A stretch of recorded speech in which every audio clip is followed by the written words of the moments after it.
Hi readers, meant to have my partial stack of books over here for you guys to see, but didn't happen like that.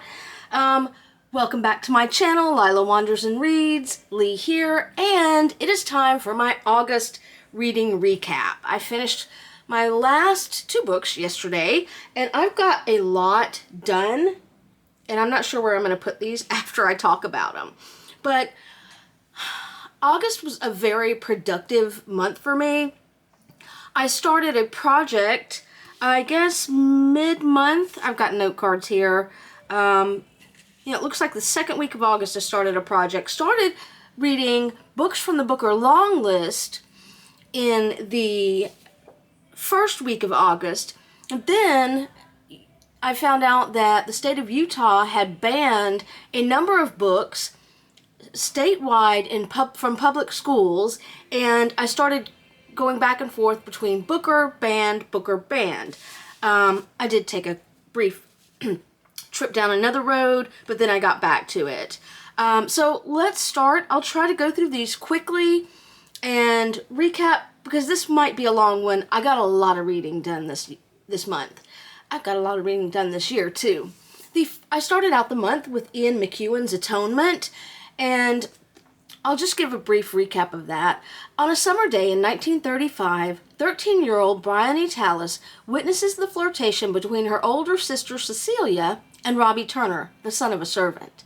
But Bryony's incomplete grasp of adult motives and her precocious imagination bring about a crime that will change all their lives, a crime whose repercussions Atonement follows through the chaos and carnage of World War II and into the close of the 20th century.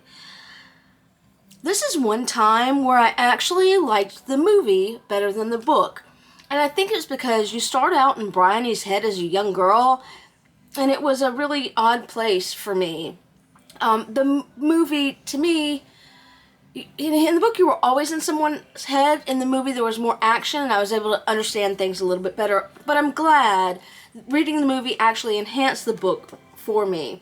And I really found some great... I enjoyed the book, but it was hard for me to read. And that kind of becomes a theme throughout the rest of this. So I followed that with something rom-com-y, and that is Happily Ever After by Lynn Painter. This was a fun little read.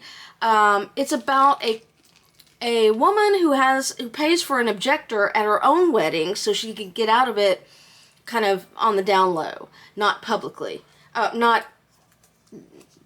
So that someone else can get her out of it instead of her having to stand up at the altar and say no. And there is some trauma in here. I'm finding that a lot in rom-coms lately, and I guess maybe that's okay. But this ended up being fun, a little bit spicy. And then anyway, the woman teams up with the guy, and they start objecting to other weddings until they get to the wedding that he doesn't want to object to. Right after here, right around here, it was probably actually the week before, the last week of July, last day of July, the Booker Prize put out their long list. The short list will come out on December 16th. So I went through the long list, and I bought a crap ton of the long list. Not all of it, but a lot of it, a majority of it. So I started out with Headshot. I was reading this around the time of the Olympics, and this is about women's boxing, and this is another hard read because you're in somebody's head a lot of the time. A lot of the time, not all of the time. But this it's set up like a match where it starts out where you've got the brackets, and it goes through each of the individual boxers' perspectives. It was interesting to me to read about women's boxing. I am not a huge sports fan, except for around the Super Bowl and women's gymnastics, although I did like men's gymnastics this year. I just don't understand why people want to punch each other, but that's me. Some people may enjoy that. Anywho, decent, but not my favorite Booker book. It was difficult for me to read, but it was a short read, and I'm interested to see whether it makes the short list. It's not one of my ones that I got my fingers crossed for. I do need to take a pause before I move on. So in August, I don't think I said this already, I have, because of this Booker project, I found 2 books that are going to make it onto my, you can't see it, but right here is my list of, my stack of books that have been my favorites so far of 2024. Not necessarily 5-star books, but my favorites that when I think of them, it makes me happy. I do see one that's probably going to drop off because the further I get from reading it, it might just be a good book that still makes me happy, but not one of the best for me of 2024. But I will let you know what those are that will be added to the stack when I get there. After Headshot, I needed another rom-com, and I went with On the Plus Side. I've had this forever. This is about an individual who's entered into a reality show, and I love reality shows. It's called On the Plus Side, like the title of the book, and she starts out with a crush on this one guy, but she wants to use On the Plus Side as a way to fix herself and love herself, not have a romantic relationship. But the I guess the show's not director, but the showrunner or whatever, they really want to push the romance aspect more than Everly working on herself. And there's a betrayal in the end, not the kind I was expecting, but I love a good betrayal. Overall, fun rom-com. I love anything set in a reality show. So next would have been a Booker book, but I felt that I needed to do a reread of Adventures of Huckleberry Finn by Mark Twain before. This was actually really a great... I'm glad that I did it. First of all, I will just say up front that when I first started it, there were some... I would physically cringe every time a certain word was written. I think later on it's less than, or maybe I just started skimming over it and trying not to read it. But I had my notes in here from college. I read this 30 years ago, almost to the month. And I made my own notes after 30 years under my belt. The biggest thing was that sometimes because it's written in the modern dialect of the time, sometimes it was really hard to understand. But again, I'm glad I did it because I was reading that in preparation for a Booker book, James by Percival Everett. This is one I hope gets on the short list. This was so rewarding a read. I do deeper dives into these in my weekend books throughout the month. You can check them out on my channel. I've got a weekend books for the 1st, 2nd, 3rd, and 4th weeks in August, and I do a deep dive into this. James is, of course, the story of Adventures of Huck Finn told from James's perspective. And there are a lot of times in Huck Finn where Huck wanders off and James is left somewhere. Now you see what happens to James. Really loved this.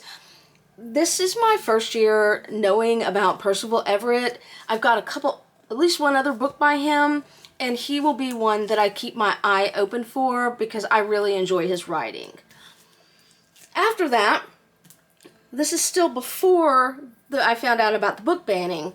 I read an anticipated book, Heads Will Roll by Josh Winning. This is a camp-based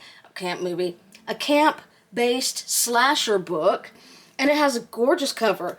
I was really worried because this year I've not had great luck with gorgeous covers matching the inside, but in this case it did. It was fun, it was slashery, there were some twists. I did see one of the twists coming, but it was fun and I needed fun.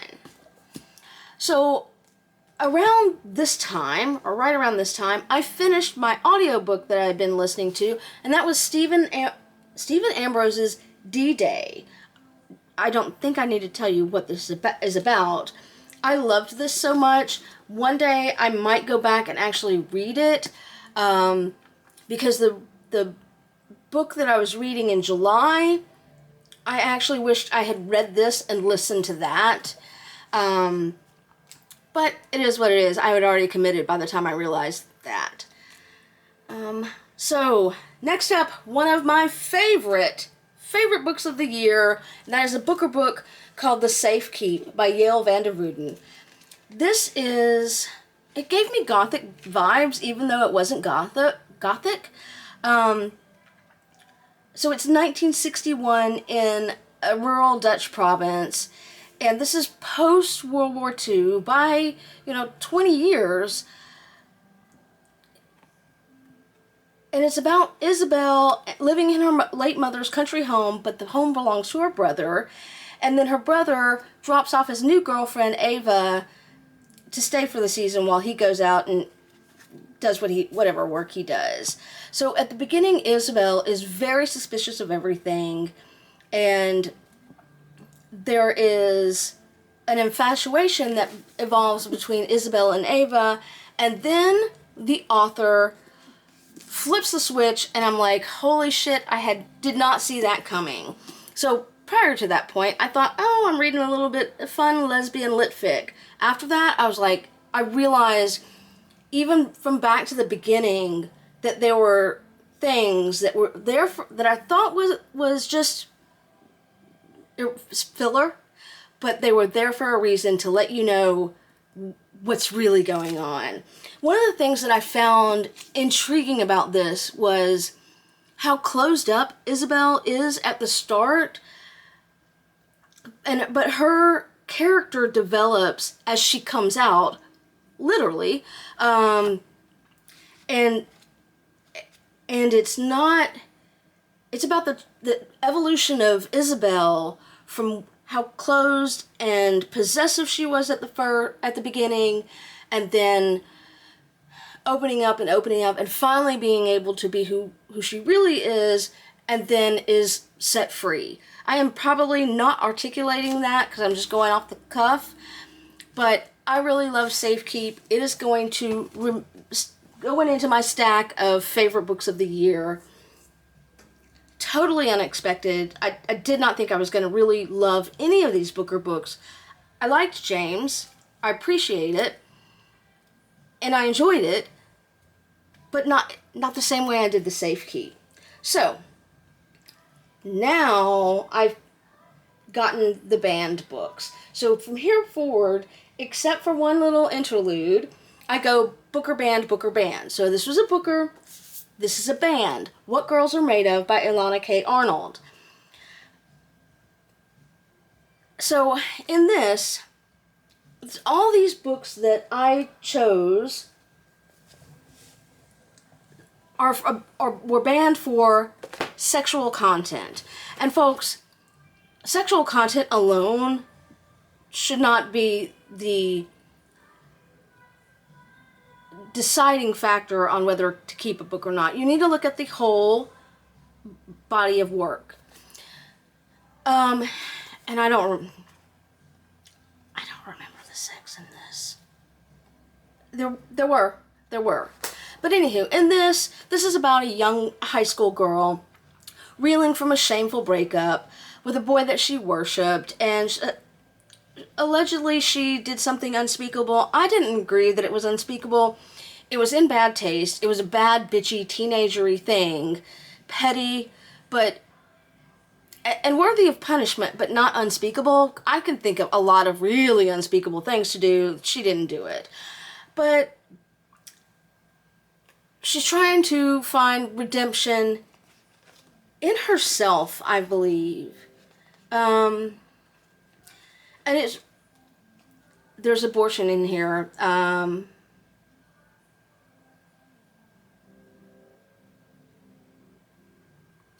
There's also this relationship with her mother where her mother is gaslighting her.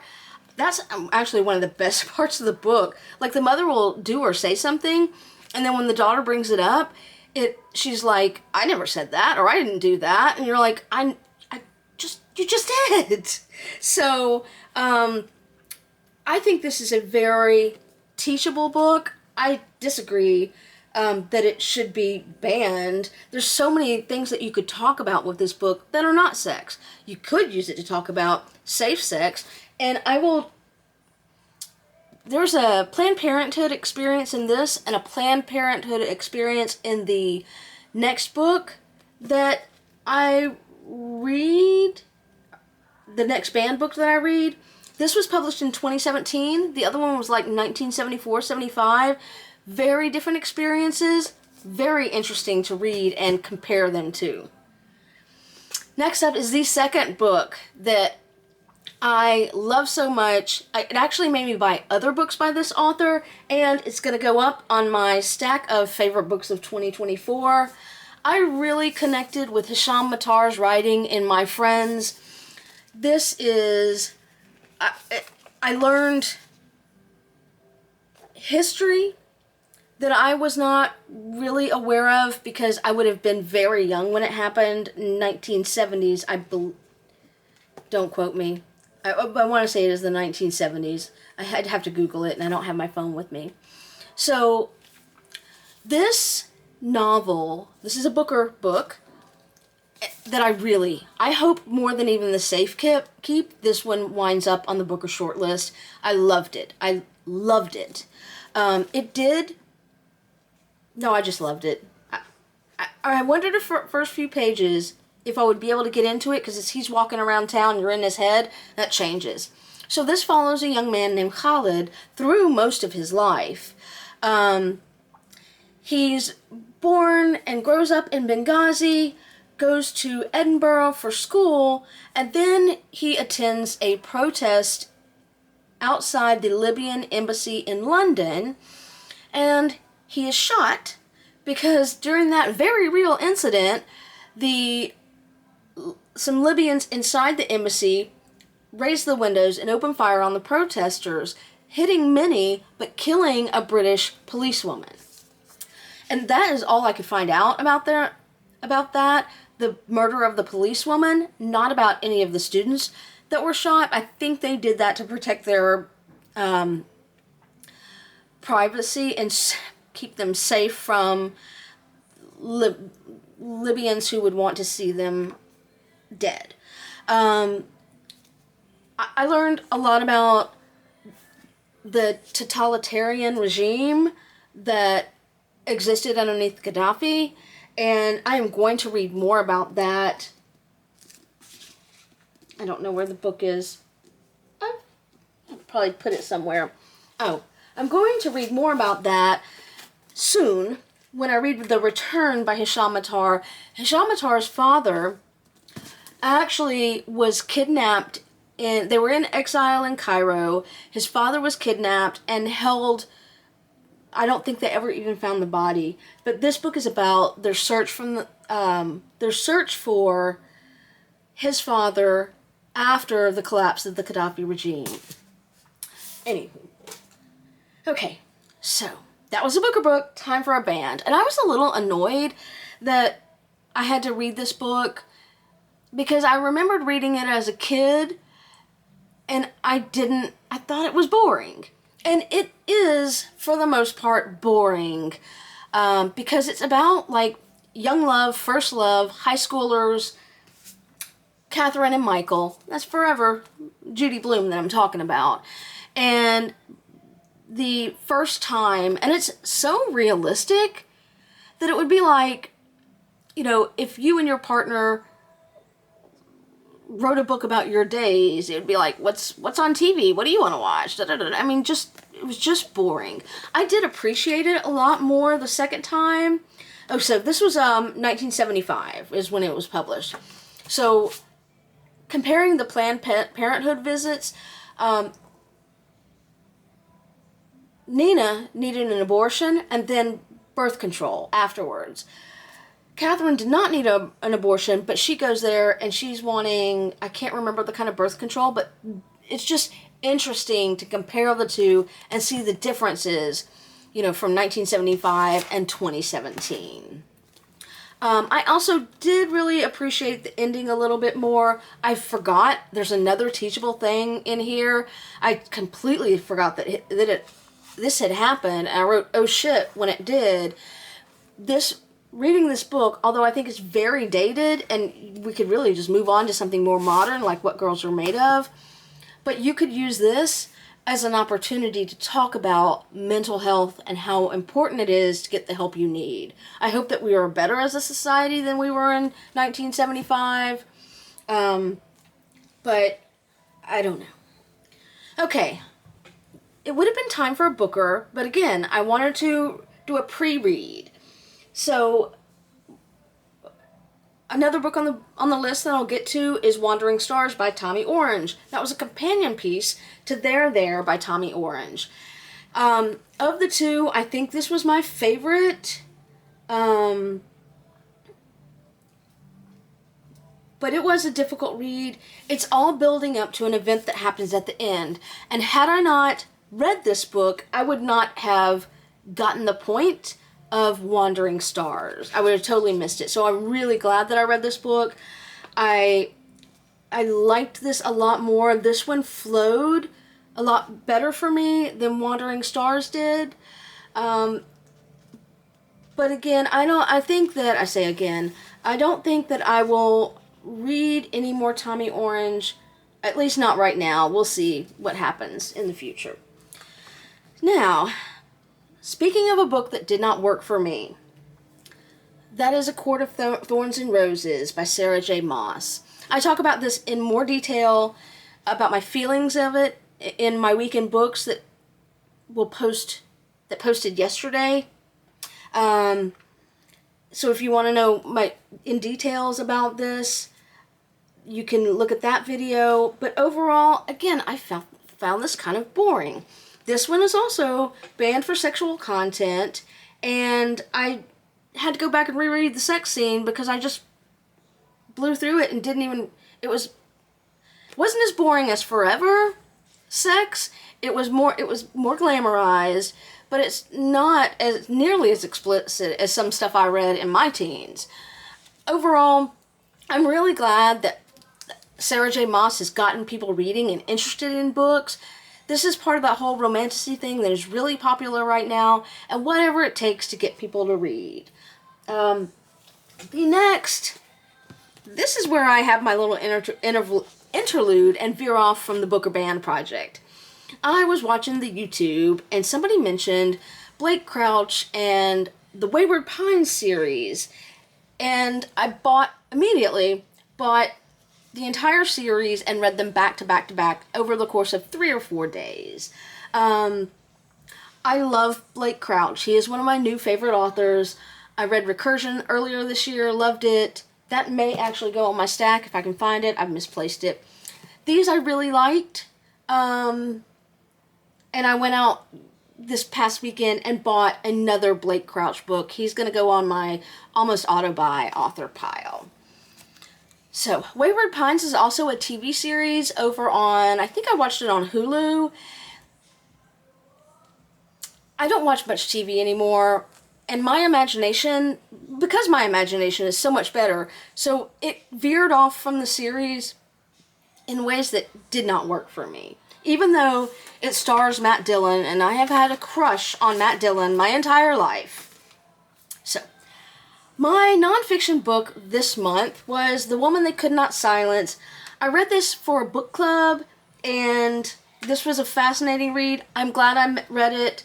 It kind of slogged a little bit as well, mostly because Kate Moore uses a lot of quotes, and sometimes she'll say, so-and-so may have, and I hate that when we're talking about history. I know you've got to make it more like a novel than dry as some nonfiction, but it slowed down my reading.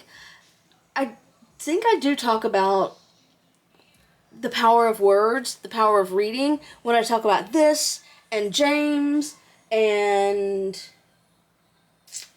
I think There. Anywho. I was going to end the month with Wandering Stars, but I ended up reading another one right after this. Comparing Wandering Stars to There flowed a little bit better for me. When I got to about the midway point, when I got excited because I'm like, oh, now we're going to get to find out what happens after There. But that's when it actually slowed down for me. And I really kind of got tired. And even though I appreciate his writing, it can be so poetic sometimes. Sometimes it was also just very difficult for me. I mean, we're talking about a serious subject and a hard subject. It's addiction and abuse of drugs and alcohol. But I was satisfied with the ending. It was just the writing style. Maybe it'll just take me some getting used to, but we'll see. So I ended the book with Milk and Honey. It's a book of poetry by Rupi Kaur, and this is also a banned book. This sexual content, but I mean, my God, must we be such fucking prudes? This is the kind of poetry that I wrote when I was 21, that I would have, and in my teens, that I loved then and now. And I also ordered the 10th anniversary edition of this, which is coming out in October, I believe. So I read this in like an hour and a half, 2 hour max.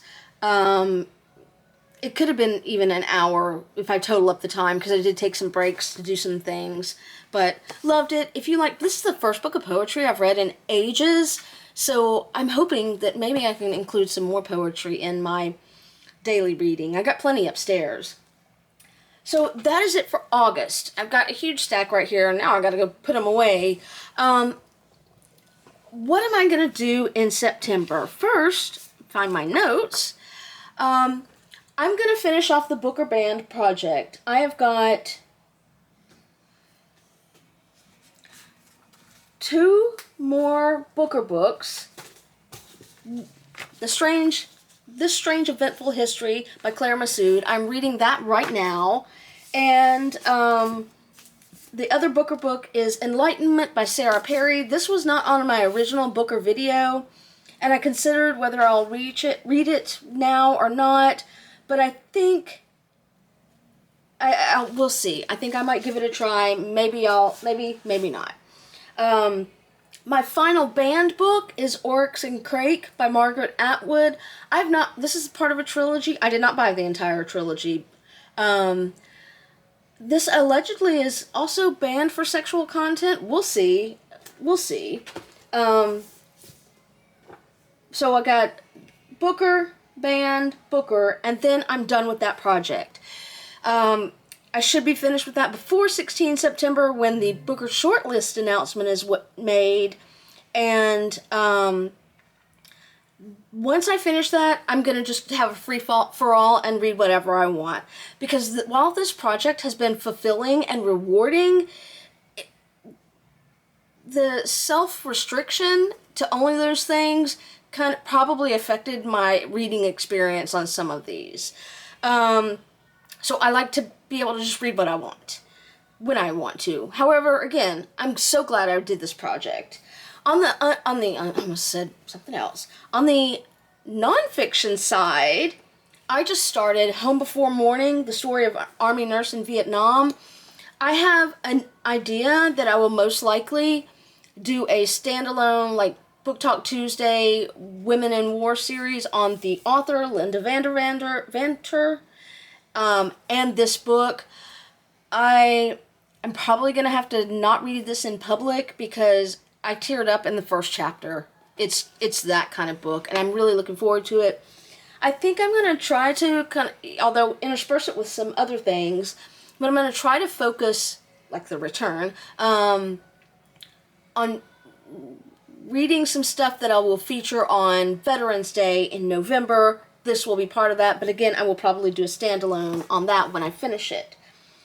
The only other book that I know that I will read is a book club book, and that is Under the Whispering Door by T.J. Klune. This is, again, a book club book that the book club picked out. I've not read any T.J. Klune. There is some controversy about him. I'm going to do a deep dive online before that, and then when it comes to my weekend books, hopefully, after I've read this, I will talk about the controversy and this book and my thoughts about it. And, folks, I think that covers it. That was my August reading and some of my September. I'd love to hear if you've read any of these books that I read in August and have any opinions of them. Please hit me up down in the comments section. I will also, on all the August books, list a link to bookshop.org. Bookshop.org, part of the, if you purchase from there, part of the a percentage of the earnings go to a independent bookseller, and you can choose the independent bookseller you want to support. If I think I might get some change back on that. I've not ever had, this is my first time trying this, and it's not a money maker, it's just literal change. But really it's all about supporting independent booksellers as opposed to the major corporations. I think that is it again.